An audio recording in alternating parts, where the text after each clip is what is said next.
Autre chose, c'est le directoire pour la catéchèse. Ça, c'est sur la mise en place pratique. Et c'est vraiment très très beau.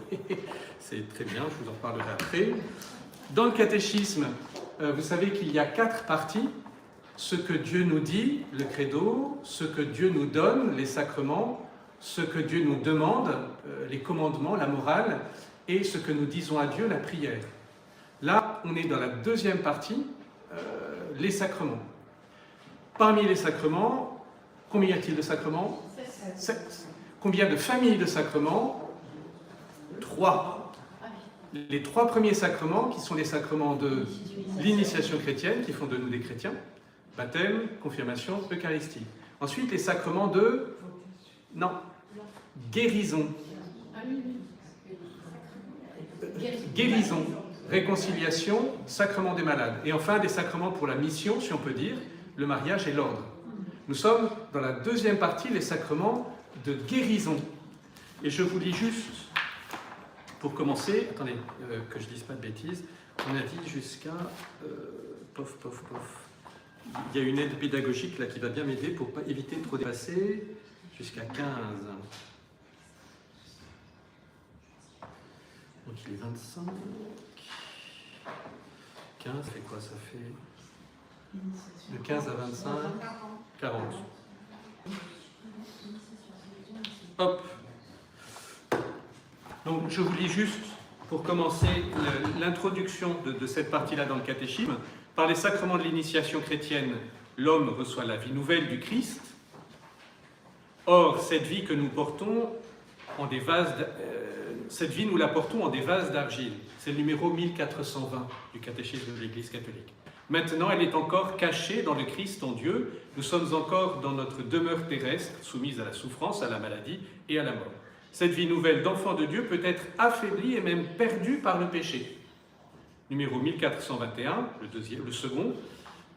Le Seigneur Jésus-Christ, médecin de nos âmes et de nos corps, lui qui a remis les péchés au paralytique et lui a rendu la santé du corps, a voulu que son Église continue, dans la force de l'Esprit Saint, son œuvre de guérison et de salut, même auprès de ses propres membres.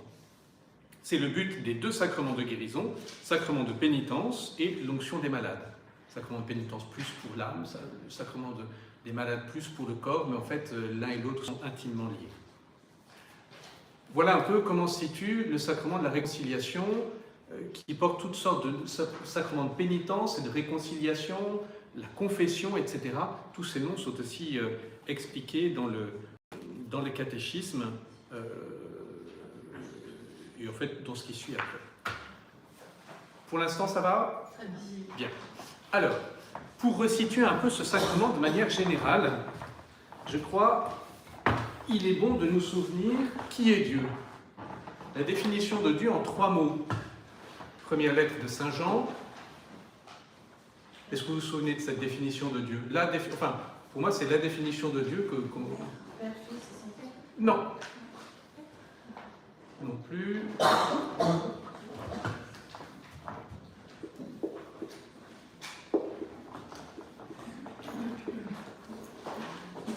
C'est, je ne sais plus, première lettre de Saint Jean, chapitre 3 ou 4, verset quelque chose comme ça, je ne sais pas bien.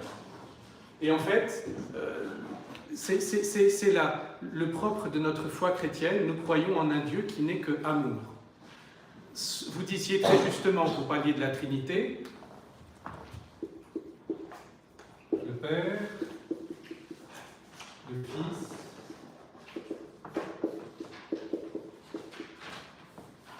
et le Saint-Esprit. Vous vous souvenez, dans le « Je crois en Dieu », on dit « Je crois en un seul Dieu, le Père ». Le Père, il est pleinement Dieu, il est Dieu à lui tout seul, quelque part. Il possède tout ce qui fait que Dieu est Dieu.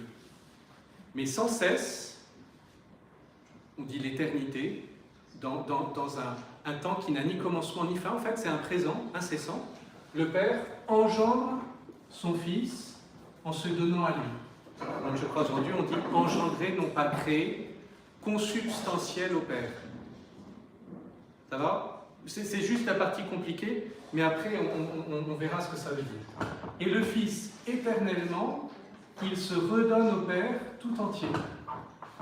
Il répond à l'amour du Père en se donnant à lui tout entier. Et cet amour que le Père porte au Fils et que le Fils porte au Père, ce n'est pas un simple sentiment, c'est l'être même de Dieu, c'est l'Esprit Saint, en tant qu'il est l'amour du Père et du Fils. Ça, c'est juste histoire de faire savant quand on parle du mystère de la Sainte Trinité.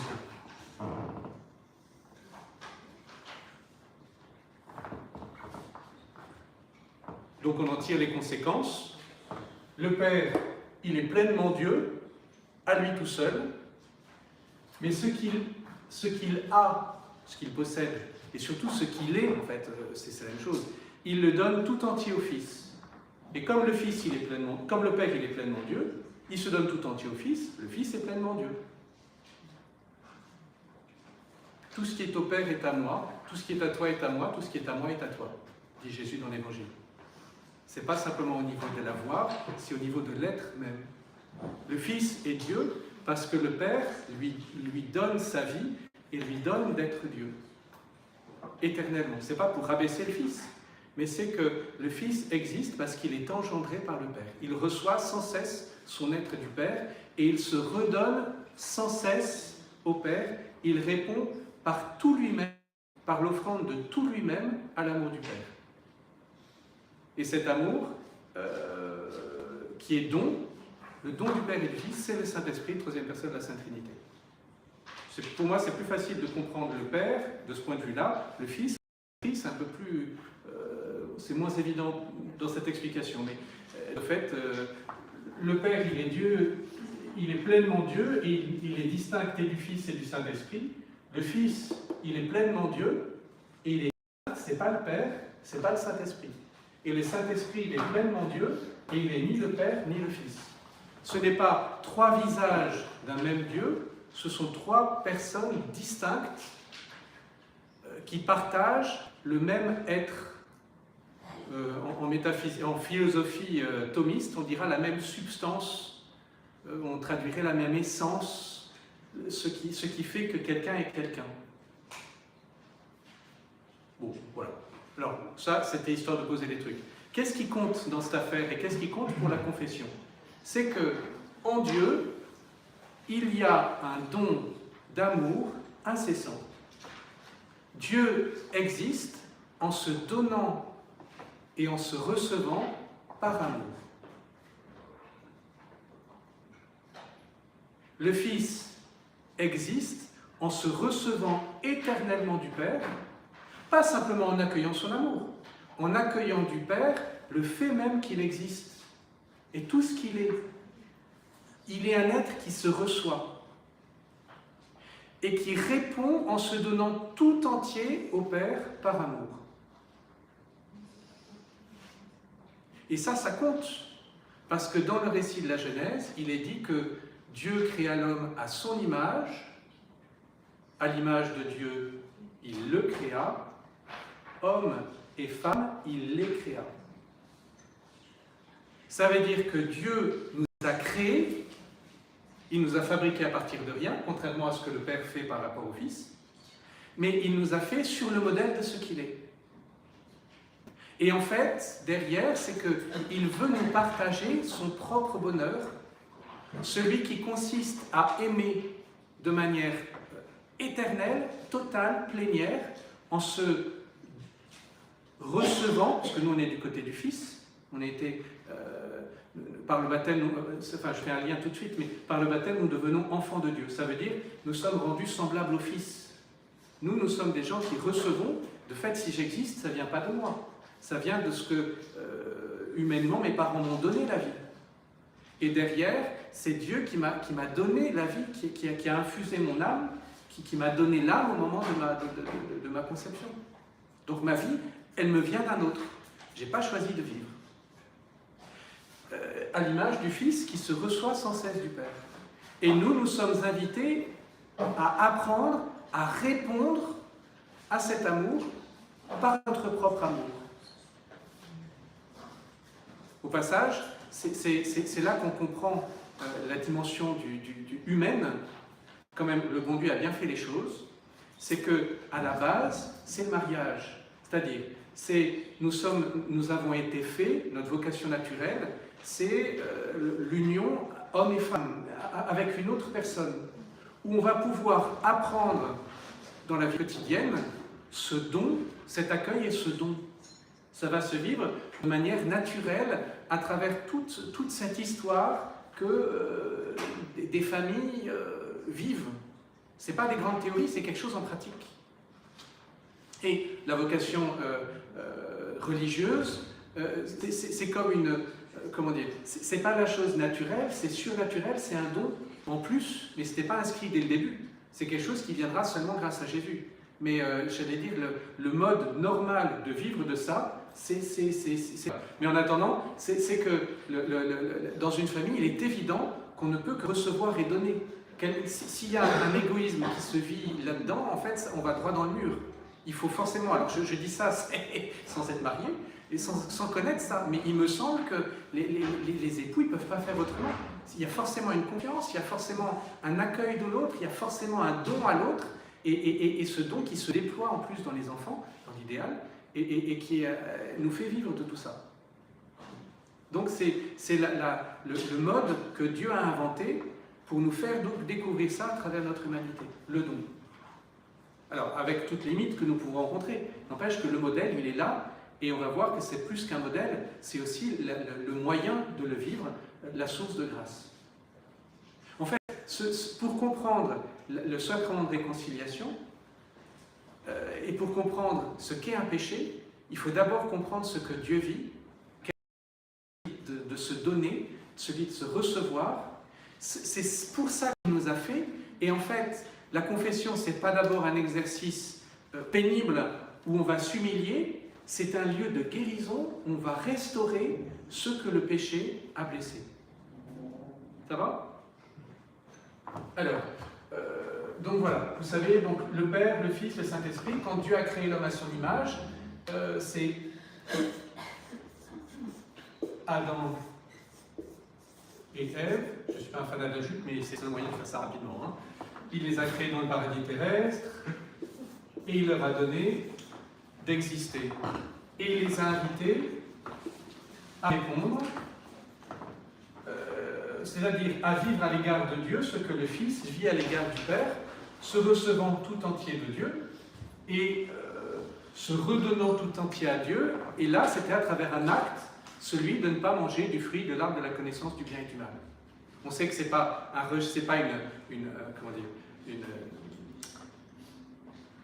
un reportage de CNN ou de France Info ou de je ne sais pas trop quoi, ce n'est pas une chronique, c'est un récit qui cherche à nous faire comprendre le pourquoi des choses. J'aimais bien cette expression de Marie-Jeanne Vanel, catéchiste à Draguignan, qui disait, enfin c'est pas d'elle, mais en fait c'est d'elle que j'ai entendu, la Bible n'est pas un livre de science, elle est un livre de sens. Tout ce que dit la Bible est vrai, n'est pas dans le déroulement, mais dans l'explicitation du projet de Dieu. Dieu nous y révèle son projet, et ça, c'est foncièrement vrai. Vous savez, hein, dans les récits de la Genèse, vous avez deux récits, et au niveau chronologique, ils se contredisent. Donc le but, ce n'est pas de nous faire une chronologie de l'apparition du monde, c'est de nous faire comprendre le projet que Dieu avait en nous créant précisément. Pourquoi nous sommes là et quel est le but de notre existence. Donc voilà, ils auraient dû répondre, ils auraient dû dire oui, ils auraient dû se saisir de ce commandement de Dieu, vous ne mangerez pas de l'arbre de la connaissance du bien et du mal, pour en faire le lieu de leur expression du choix de Dieu, pour exprimer leur confiance en Dieu. Puisque tu nous le dis, Seigneur, eh ben, on accueille cette parole. Et parce que tu nous le demandes, on accepte et on décide, on choisit de le faire. Non pas c'est obligé, mais on choisit de le faire. Manque de chance, est intervenu le serpent, enfin ça de toute façon il serait intervenu, mais et Ève et Adam se sont laissés entraîner. Et au lieu de répondre à l'amour de Dieu, ils ont choisi de s'aimer eux-mêmes. Et là c'est la catastrophe, le péché originel, ils sont coupés d'avec Dieu, et ils seront obligés de sortir. La suite du récit exprime les conséquences ils sont touchés dans leur être même. La femme qui enfantera, oui, elle est faite pour donner la vie, mais dans la douleur, dans la souffrance. L'homme qui travaillera, il est fait pour ça, mais ce sera dans la douleur, à la sueur de son front. Le serpent, lui, il mangera de la poussière, ça va bien. Ils sont obligés de sortir du paradis, qui était comme le symbole aussi, l'expression de cette communion avec Dieu lorsqu'ils venaient les rencontrer à la brise du soir, etc. Et alors là, c'est facile, un peu d'élan et on saute, mais en réalité, l'abîme qui se creuse entre Dieu et les hommes est infini, et ils ne sont plus capables de répondre à l'amour de Dieu. Cet amour de Dieu, pourtant si merveilleux, si grand, etc., etc., qu'on a montré tout à l'heure. Alors, le seul moyen, ça va être... Je vais faire une couleur comme ça, pour distinguer.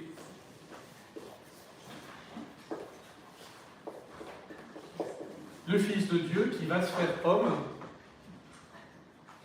et en tant qu'homme, il va faire ce que Adam et Ève et tous les autres n'ont pas su faire, c'est-à-dire aimer. Aimer dans tout ce qu'il a vécu, dans tous ses gestes, dans toute sa vie, et face à toutes les épreuves, il va répondre à l'amour du Père en aimant. Je disais, le Fils, il se reçoit du Père et il répond en se donnant tout entier à lui. Eh bien, ce que le Fils vit dans la Trinité, il est venu le vivre dans notre humanité. Et en fait, lui, Jésus, il a su aimer, parce qu'il est Dieu, il a su aimer en tant qu'homme le Père en toutes choses. Et c'est ça, en fait, qui nous sauve. Et ça, il va le vivre de sorte de, comme jeter un pont au-dessus de l'abîme, et ce pont, c'est la croix, au plus haut point. C'est-à-dire que sur la croix, ce n'est pas le seul endroit où Jésus a aimé le Père, mais c'est l'endroit où ça nous est le plus manifeste, où c'est le plus éclatant, et où nous pouvons aussi le vivre avec lui. Il a choisi d'aimer le Père en toutes choses. Mais l'offrande de Jésus sur la croix, le sacrifice de Jésus que nous célébrons chaque jour à la messe, ce n'est pas d'abord une offrande de souffrance, c'est le Fils qui répond au Père, mais chargé de nos péchés. Ce qui compte, c'est pas d'abord le péché, c'est l'amour de Jésus qu'il va pouvoir, par lequel il va répondre à l'amour du Père. Et ça, même chargé de nos péchés, même dans les plus grandes souffrances, même dans les plus grandes angoisses, mon Dieu, pourquoi m'as-tu abandonné? Père, entre tes mains, je remets mon esprit. Voyez, sur la croix, je crois qu'on peut dire ça. Ce n'est pas d'abord la souffrance qui compte, c'est le Fils fait homme qui répond en plénitude à l'amour du Père, et ça, dans les pires conséquences qu'il a assumées, c'est-à-dire nos propres péchés qu'il a pris sur lui, et nos péchés, et nos épreuves, etc. Il y en a un qui a su aimer le Père dans les pires circonstances, c'est-à-dire non seulement à la suite du péché d'Adam et Ève, mais en prenant sur lui tous les autres péchés, tous les autres refus, ceux de tous les hommes de tous les temps. Et au travers de tout ça, il a répondu à l'amour du Père. Les sacrements vont être le moyen d'être unis à Jésus, qui lui a aimé le Père, tel le Fils, mais en tant qu'homme, et en fait restaurer en nous tout ce qui a été blessé. Et ça, c'est l'œuvre du Saint-Esprit. Avec le dessin, il faudrait parler de la Pentecôte, de Jésus, mais on va un peu vite parce que sinon on n'aura pas le temps. Il nous reste 25 minutes et puis si on veut quelques questions, ça sera pas mal aussi. Voyez?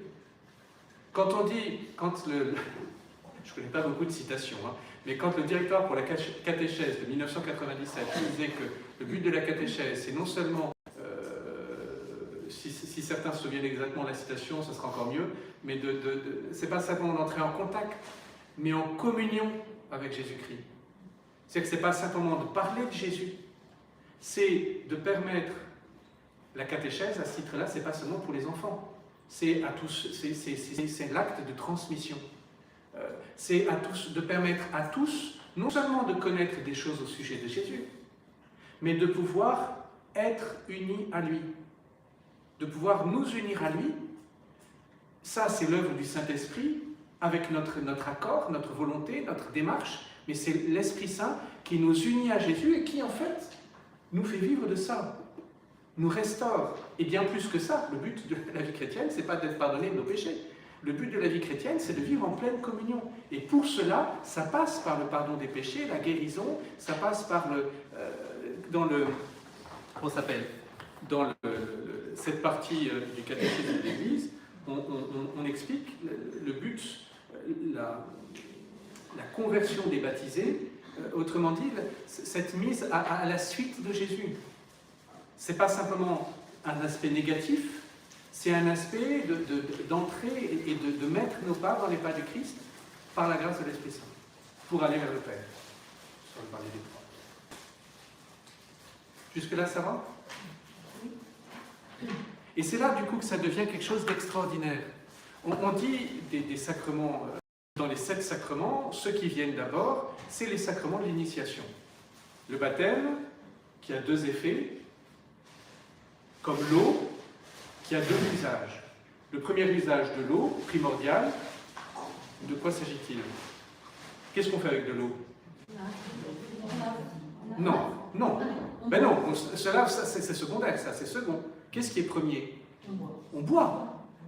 Si vous êtes dans le désert et que vous avez 1 litre d'eau, vous n'allez pas commencer à faire votre toilette. Dans ce cas-là, vous n'allez pas très loin. D'abord, on boit pour rester en vie.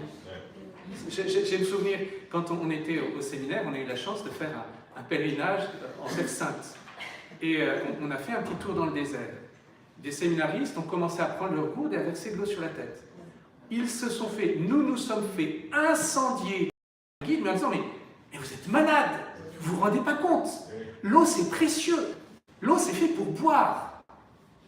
Et il insistait exprès, mais du coup, ça marque. C'était éducatif. Et c'était, comment dire, on dira ce qu'on veut d'Israël, n'empêche qu'ils sont confrontés à ce truc-là, et les gouttes à gouttes et les trucs comme ça, c'est absolument génial. Et si ça pouvait être répandu auprès de tous, ça serait encore mieux. Mais c'est une...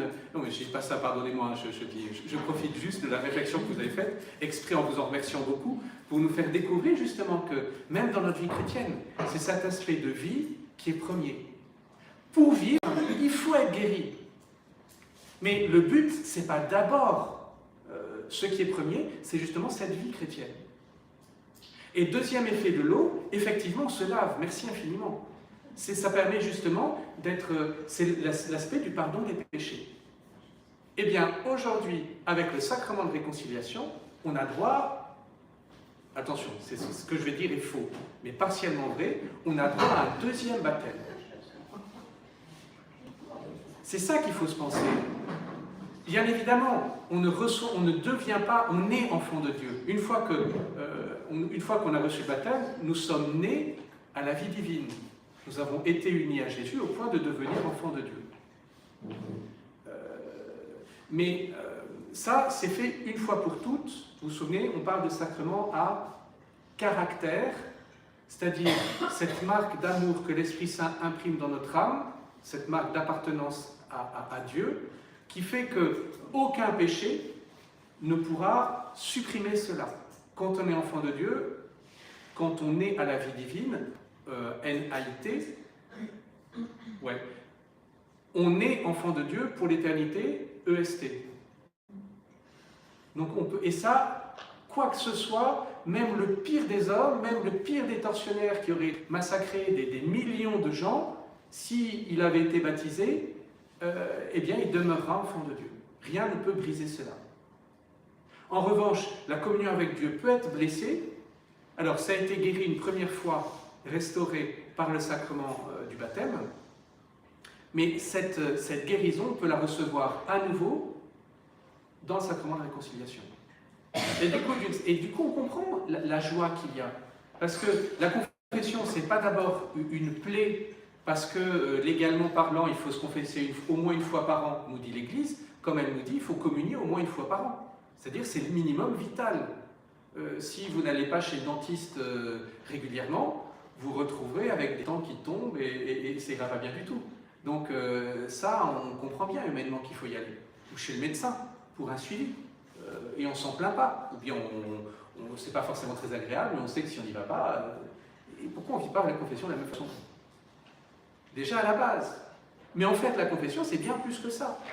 La confession restaure en nous cette relation avec Dieu. Alors, pas on est enfant de Dieu, mais quand on parle de la joie du pardon, je crois que c'est quelque chose qu'il nous faut creuser pour découvrir justement la beauté de cela. C'est ce lien qui est renoué. C'est comme nous sommes à nouveau presque comme des néophytes.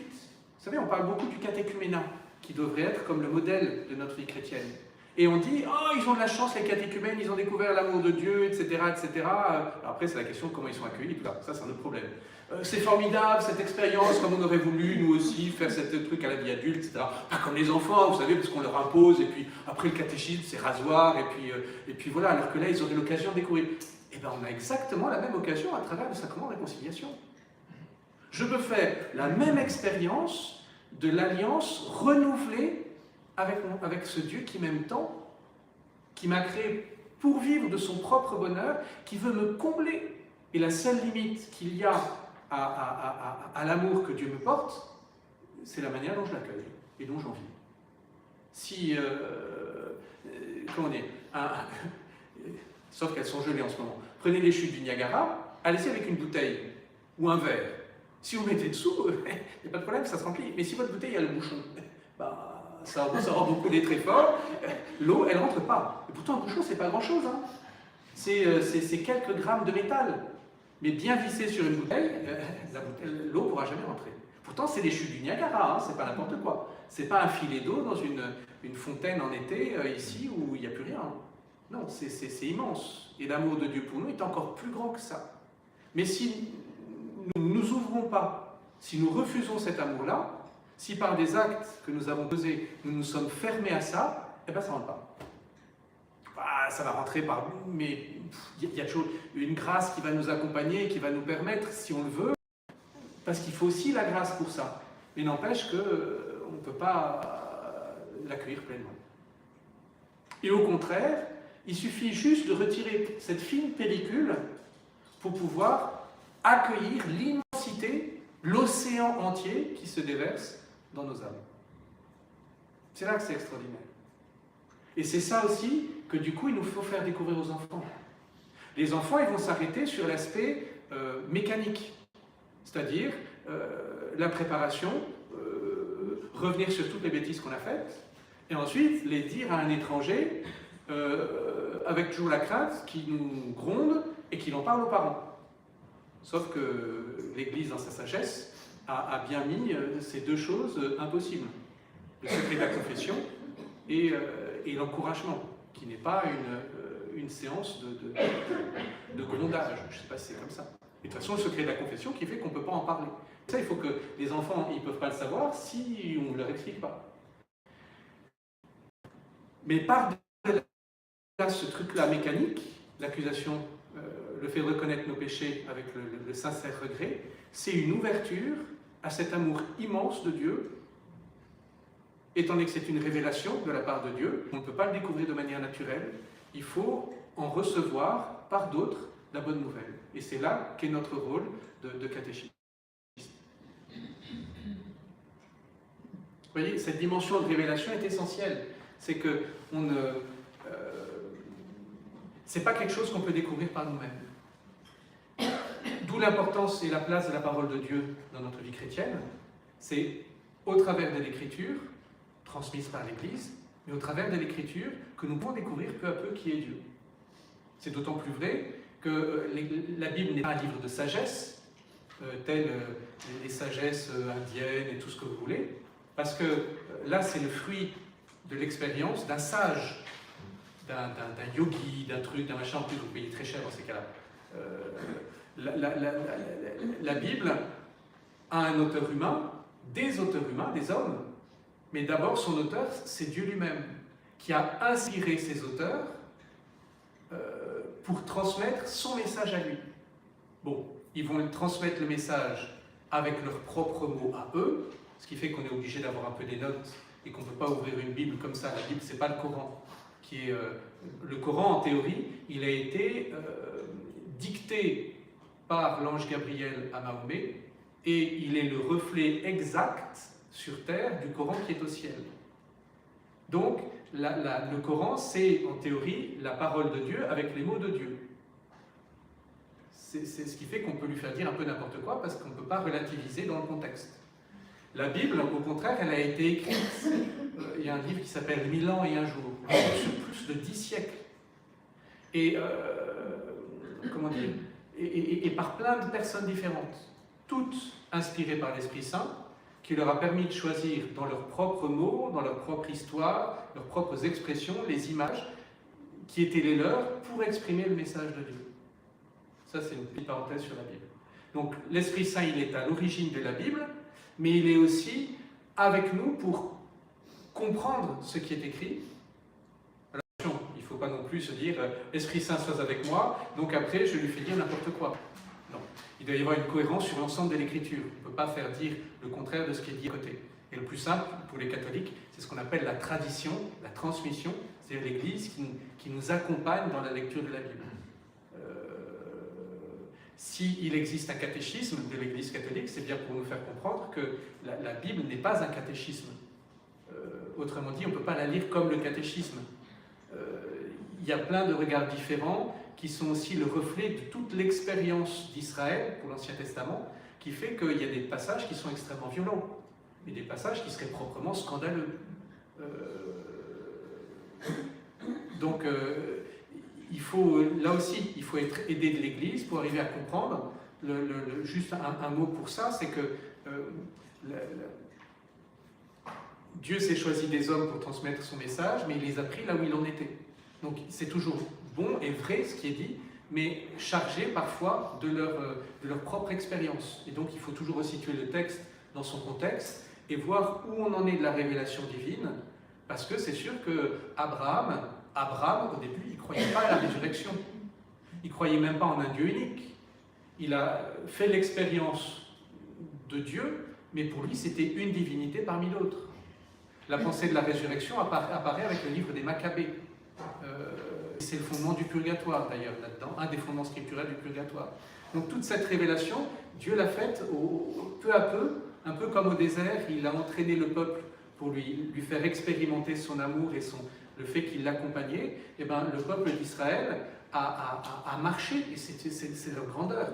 Ils ont avancé avec le Seigneur, qui peu à peu s'est révélé à eux, à travers les grandes expériences, les prophètes, etc., jusqu'à l'Évangile, jusqu'à Jésus. Donc voilà. Et je suis là-dedans, alors je suis parti dans tous les sens, je reviens. L'écriture, qui est à la fois, comment dire, dont l'auteur principal est Dieu, et les secondaires, on peut dire ça, hein, et l'auteur second en quelque sorte, celui par lequel il s'adresse, les différents hommes, il est à l'origine et il nous permet aussi de lire aujourd'hui cette parole pour nous en nourrir. Ça nous vient d'un autre. Ça n'est pas naturel. La confession et les sacrements ne sont pas quelque chose qui est naturel. Ça nous est révélé. Je suis parti dans tous les sens par rapport à cette dimension de révélation-là. Et ça veut dire qu'il nous faut, si on veut y rentrer, il nous faut lire des choses sur la confession. Alors, même si mon exposé est absolument extraordinaire, formidable et qui aborde tous les sujets, il ne va durer que 3/4 d'heure à peine. Donc, et en plus, c'est pas vrai, il est partiel, etc., avec toutes mes limites. Mais si on veut arriver à découvrir la beauté de ce sacrement, vous avez par exemple, au passage, un peu de pub, même si on n'utilise pas forcément, il n'y a pas beaucoup, le parcours de transmettre, vous savez, dans les différents parcours proposés, transmettre n'y est pas, mais pas directement, non pas encore. Mais n'empêche qu'ils ont fait un certain nombre de comment ça s'appelle, de petits livrets pour expliquer les différentes parties du catéchisme. On a par exemple sur les sacrements, le credo, on a sur les commandements et sur la prière, je pense aussi, sur le Notre Père. Ensuite, on a un truc sur les 160 questions pour des catéchistes. On a une présentation de la Bible. Tous ces trucs-là sont très bien faits et aussi sont faits pour des catéchistes. Donc, ce n'est pas le catéchisme qui est fait pour des évêques, c'est d'abord beaucoup plus court, très fin, et ça c'est fait précisément pour aider les catéchistes. Et ça, je pense, ça peut beaucoup nous nourrir. Donc, notamment sur la confession. Un autre livre que j'ai lu tout entier, le titre. J'ai lu le titre tout entier, pas encore le livre. Mais ça s'appelle La joie de la confession, conseils et encouragement, du père Gaspard Craplet. Il était responsable de propédeutique de je ne sais plus où, et, à Ars. Et il est aussi accompagnateur de haute montagne, guide. Donc il y a des photos où on le voit qui célèbre la messe sur un sommet, c'est joli, hein. Mais de fait, voilà, c'est très beau à la fois matériellement et spirituellement. Donc je crois que c'est vraiment très bien comme livre. Et puis d'autres choses, si on veut arriver à faire découvrir aux enfants la beauté de la confession, il nous faut nous-mêmes en découvrir la beauté. Alors bien sûr, le vivre, mais pour le vivre avec fruit, n'attendons pas d'avoir une inspiration comme ça. Il faut nourrir notre foi. Notre foi est une révélation, ça veut dire il nous faut voir ça de l'extérieur. Si on ne travaille pas par nous-mêmes, je veux dire, lire un petit bouquin qui fait 63 pages, c'est pas forcément, c'est pas lire la somme théologique des saint Thomas, ni le catéchisme qui en fait 1200. Et où est-ce qu'on peut trouver ce livre? Parce que quand on va dans une librairie, quelle qu'elle soit, les livres catholiques, on en trouve. Eh bien, on les commande. Il faut les commander. Oui. J'ai une librairie, je suis curé d'Obs. J'ai une librairie.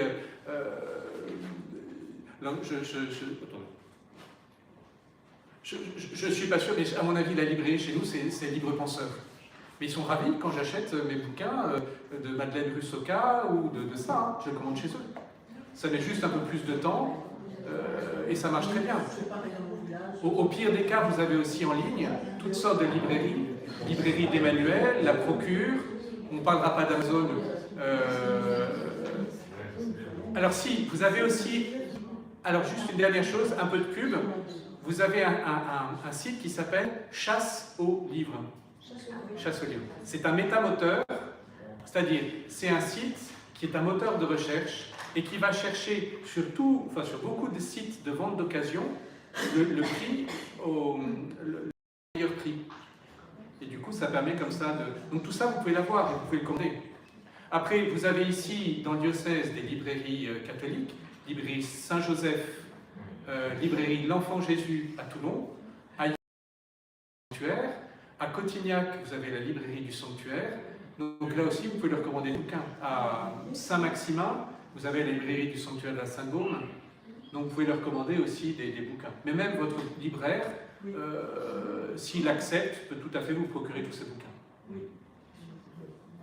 Donc voilà, je crois qu'on n'est pas... attention, il y a toujours cette... et Saint Jean le prévient beaucoup, il ne faudrait pas non plus verser dans ce qu'on appelle la... C'est que, parce qu'on connaît les choses, ça... Vous connaissez la... On va dire que c'est un bréviaire. Vous savez, le bréviaire, c'est la prière des prêtres, enfin, des religieux, des moines, des religieuses et des moniales, et aussi des prêtres. Et en fait, de tous ceux qui veulent. C'est des offices plusieurs fois par jour, où il y a des psaumes, etc. On commence comme ça. À notre secours. Je connais. Nous rendons grâce à Dieu. C'est une blague d'ecclésiastique. Parce que quand on prie les laudes, si on les prie ensemble, ça fait une demi-heure. Si on les prie tout seul, ça fait 5-10 minutes.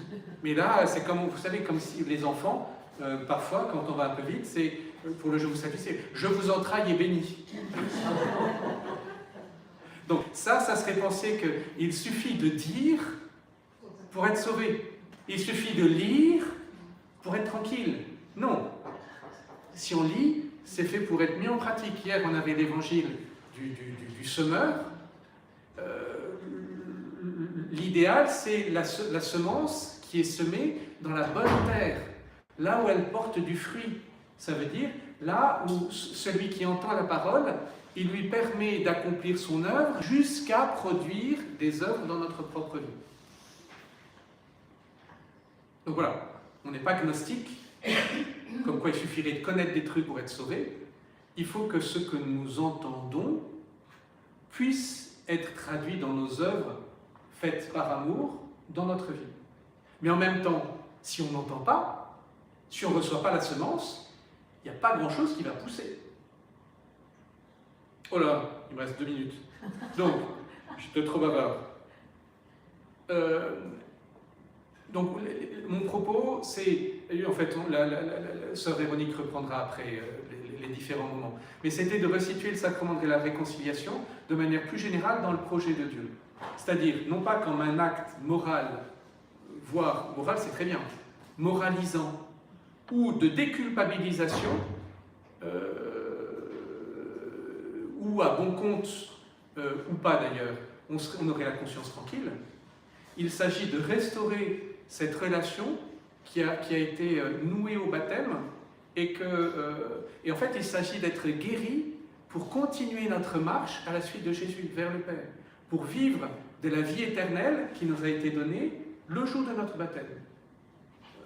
C'est le Père François Côté qui disait ça dans une interview. Si vous avez l'occasion de voir ça, d'ailleurs, il est rentré en soins palliatifs en juillet dernier. Et ça fait 6 mois qu'il y est. Et il y avait eu il avait fait donné une interview sur KTO, en disant voilà, j'étais rentré pour 2-3 jours, je vais partir, et puis 15 jours, et puis 1 mois, et puis 6 mois. Et du coup, il était venu donner une interview là-dessus. C'est très intéressant d'ailleurs, surtout dans le contexte. Mais il disait la vie éternelle, c'est pas quelque chose pour plus tard, c'est maintenant. La vie éternelle, elle a commencé pour nous le jour de notre baptême. La seule différence, c'est que quand nous serons au ciel, nous verrons Dieu. Et quand on parle de voir, regardez, si je suis là, je vois le tableau, mais si je suis là, est-ce que je vois le tableau? Non. Est-ce que le tableau existe? Oui. Mais moi, je ne le vois pas. Pourquoi? Parce que j'ai un truc devant. Parce que je n'ai pas ce qu'il faut pour voir au travers du pilier. Et pourtant, le tableau, il est bien là. Dans notre vie, pour percevoir Dieu au ciel, on recevra quelque chose qui nous permettra de voir Dieu. C'est-à-dire, non seulement on sera mis directement en ligne, on sera devant lui, il n'y aura plus aucun obstacle, mais en plus, on aura la possibilité de le percevoir, alors que pour l'instant, on n'a pas les yeux spirituels qu'il faut pour le voir. Mais ça ne veut pas dire que Dieu n'est pas là. En quelque sorte, nous sommes maintenant dans la cour du roi, devant son trône, sauf que nous sommes aveugles et sourds. Et que le seul moyen, c'est de lire en braille les messages qu'il nous donne pour pouvoir vivre avec lui. Mais concrètement, nous sommes devant le roi. Nous ne le sommes pas moins que lorsque nous serons au ciel. C'est ça qui est extraordinaire. Et en fait, toute la grâce et l'œuvre de Dieu en nous, c'est de nous rendre possible dès maintenant de vivre dans cette communion d'amour du roi, du Père, qui est là, grâce à Jésus, qui l'a vécu pour nous, et l'Esprit Saint qui nous permet de le vivre avec Jésus pour vivre en enfant de Dieu. Mais concrètement, le ciel a déjà commencé. Et du coup, c'est un peu ça me fait frémir parce que je me dis, il y a le nombre de choses que je fais maintenant, des péchés, et je me rendrai compte devant Dieu, mon Dieu, mais j'ai fait ça devant toi. Et au contraire, pas pour avoir mauvaise conscience, mais de dire, en fait, tu m'offres la possibilité de tout vivre avec toi. Alors, et je me mets en chemin pour pouvoir rentrer dans cette amitié-là et peu à peu aligner ma vie à ce que tu me révèles. C'est un chemin et c'est une grande joie de pouvoir franchir à chaque fois des étapes. Et sur chacune de ces étapes, le Seigneur m'accompagne, il me porte par la grâce au quotidien, les sacrements, la communion, la prière, mais aussi lorsque je tombe et lorsque je faiblis, notamment le sacrement de réconciliation, l'importance aussi de la confirmation, on ne va pas parler de tous, mais la confession qui me permet d'être relevé, guéri, renouer le lien, fermer les blessures, faire passer les muscles douloureux, spirituels, etc. etc. Ce n'est pas d'abord un exercice négatif, mais au contraire quelque chose d'éminemment positif qui nous permet d'avancer dans l'amitié avec Dieu. Donc, essayons nous-mêmes de le découvrir et puis de le faire découvrir aussi aux enfants. Amen. Sinon, après, on s'en sort plus. Hein. Ma sœur, je crois un peu ce qu'on dit. Ah non, j'ai encore, ah bah non, j'ai encore 15, donc c'est moi qui dis n'importe quoi. Donc j'ai encore 5 minutes. Est-ce que vous avez des... parce que dans le truc, là, c'est à... Il y a 5 minutes de chant, et puis après c'est ça. Est-ce que vous avez des questions? Parce que sinon je suis parti et on s'en sort plus. Avez-vous des questions? Oui. Depuis quand existe la confession? En fait, elle a été instituée par le Christ. Donc, en fait, il faut répondre de deux façons. La première, c'est que ça a été institué par le Christ au soir de la résurrection.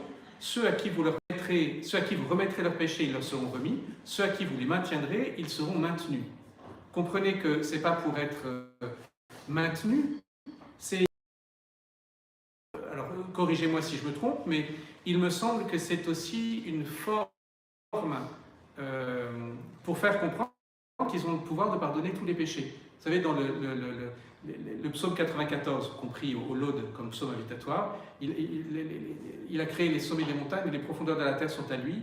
On parle d'un extrême à l'autre, pour dire qu'il a tout fait entre le plus haut et le plus bas. C'est lui qui est l'œuvre de tout. C'est une formule littéraire particulière, style litote ou quelque chose comme ça, mais je ne sais plus le nom. Et du coup, il y a le pouvoir, ils ont reçu le pouvoir de pardonner tous les péchés. Maintenant, la confession telle que nous la connaissons aujourd'hui, c'est plutôt l'œuvre des moines irlandais. À quel siècle? Quoi qu'il en soit, le sacrement de réconciliation a évolué avec le temps.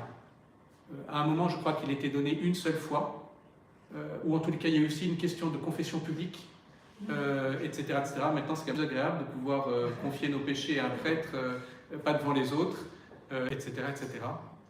Il y avait des histoires de peines tarifées aussi, et de choses comme ça. Maintenant, non plus. Ça serait assez rigolo d'avoir un tiroir-caisse, et puis à la fin, un ticket qui sort, et voilà, ça fera tant de prière ou telle démarche. Donc non, on est sorti de ça. Même si on le découvrira, il faut quand même qu'il y ait une proportion entre un rapport entre ce qui a été confessé et la pénitence. Cette dimension de la pénitence est quelque chose d'extrêmement beau. On y reviendra, sœur Véronique en parlera, et puis sinon on en reviendra après, puis j'aurais dû en parler, mais voilà, j'ai juste fait mon petit truc. Question? Oui? Non? En fait, pas que ce soit culpabilisant pour les enfants aussi. Parce que j'ai eu parfois des réactions d'enfants, c'était peut-être dû à la façon de les préparer, mais ça, c'est pas un problème, c'est qu'en fait, c'est le début. C'est quand on apprend à marcher, on commence par se casser la figure. Donc, que ce soit culpabilisant, au début, c'est normal. Il faut encourager les enfants à ne pas le prendre de cette façon-là. Mais si, effectivement, ils le ressentent de cette façon-là, en soi, c'est pas problématique. Je veux dire, il faut en passer par là. Quand les parents éduquent des enfants, il y a des moments où il faut dire les choses. Et la manière, même si avec une éducation positive, tout ce que vous voulez, la manière dont les enfants vont percevoir les réflexions des parents, ça va d'abord être négatif. Et c'est plus tard, après, qu'ils réalisent que c'est pas négatif. Donc ben voilà, acceptons que... je veux dire, il ne faut pas culpabiliser les enfants. Il faut leur expliquer un peu ce que je vous ai dit là, la beauté de la chose. Mais le fait, s'ils le vivent avec de la culpabilité, ce n'est pas une erreur de notre part, ce n'est pas une faille, c'est juste qu'ils vont en passer par là. Le tout, c'est qu'ils aient l'occasion suffisamment de se confesser pour pouvoir faire l'expérience que ce n'est pas de ça qu'il s'agit. Et peut-être le premier coup, deuxième coup, je ne sais rien, hein, ce n'est pas une mesure exacte, mais chacun avec son histoire, ce qu'il est, peu à peu, il va découvrir que c'est plus grand. Même nous, hein, c'est pas facile. Mais s'il nous faut lire des trucs comme ça ou creuser d'autres choses, c'est pas pour rien. J'en profite juste, il me reste 2 minutes. C'est cette phrase si belle et si importante que dans le directoire pour la catéchèse, dite par le pape François dans Evangelii Gaudium au numéro 164, Jésus-Christ t'aime. Il a donné sa vie pour toi et maintenant il est vivant à tes côtés chaque jour pour t'éclairer, pour te fortifier, pour te libérer. Si on fait du kérigme le cœur de notre enseignement, la confession va venir s'insérer là-dedans. Il est venu, il a donné sa vie pour te sauver. S'il a donné sa vie pour se sauver, c'est que j'ai besoin d'être sauvé. Sauvé de quoi? Du péché. Je veux dire, on ne peut pas parler de catéchèse si on ne parle pas de péché. Non pas parce que c'est moralisant, mais c'est parce que Jésus a donné sa vie pour ça. Et même le pape François nous le redit dans cette formule si ramassée du kérigme. Donc, mais ça vient à l'intérieur de quelque chose de plus grand. Jésus-Christ t'aime, il a donné sa vie pour toi. Il est là chaque jour. Mettons le kérigme au cœur de notre catéchèse, et tout le reste, après, on a fait toute une journée rentrée derrière là-dessus, et puis même on peut relire, il y a des tas de trucs là-dessus. Et après, ça va prendre naturellement place en acceptant que, ben voilà, il va falloir que ça prenne justement un peu sa place, et que si j'apprends à jouer au tennis, au début, et la raquette, je ne sais même pas comment ça va servir, et la balle, elle va partir dans tous les sens. Et puis un jour, je serai plus fort que les plus forts tennisman du monde. Ou pas. Oui. Justement, là, en ce moment, on fait Zaché avec les enfants, et les enfants ont dit « Ah, Jésus lui a dit, il faut que tu changes, faut que tu changes. » Non, non. Ils ont compris d'abord que c'était l'amour, et que Zaché, grâce en recevant cet amour de Jésus, a décidé de changer. Oui. C'est d'abord l'amour, C'est ça. pas de reproche, tu Oui. vois pas, et ensuite, ah bah. C'est ça. Ils se confessent et ils changent. Mais du coup, Et c'est dans cette forme-là. c'est dans cette forme-là. L'amour est premier, Oui. mais en même temps, l'amour conduit pour être... si vous voulez, alors ça c'est aussi fondamental pour nous, c'est que le Fils, il reçoit l'amour du Père, mais pour que l'amour il soit complet, il faut qu'il réponde à l'amour du Père. On dit beaucoup aussi sur la femme adultère. Jésus, il n'a pas condamné. Je ne te condamne pas. Mais lui, ensuite, va et ne pêche plus. Donc, c'est que, par-delà ça, c'est que l'amour de Dieu pour nous est total. Il est sans condition. Cette centralité du kérigme pour l'annonce découle de cette centralité, découlent certains aspects, accents également pour la catéchèse, que la catéchèse exprime l'amour salvifique de Dieu, préalable à l'obligation morale et religieuse. Préalable, elle est avant. Cet amour de Dieu, il est à la base de tout. Mais en même temps, s'il est préalable, c'est que ça vient après. Mais l'obligation morale et religieuse n'est qu'une réponse à cet amour inconditionnel de Dieu. Parce que cet amour, s'il est reçu, il doit être aussi redonné, répondu.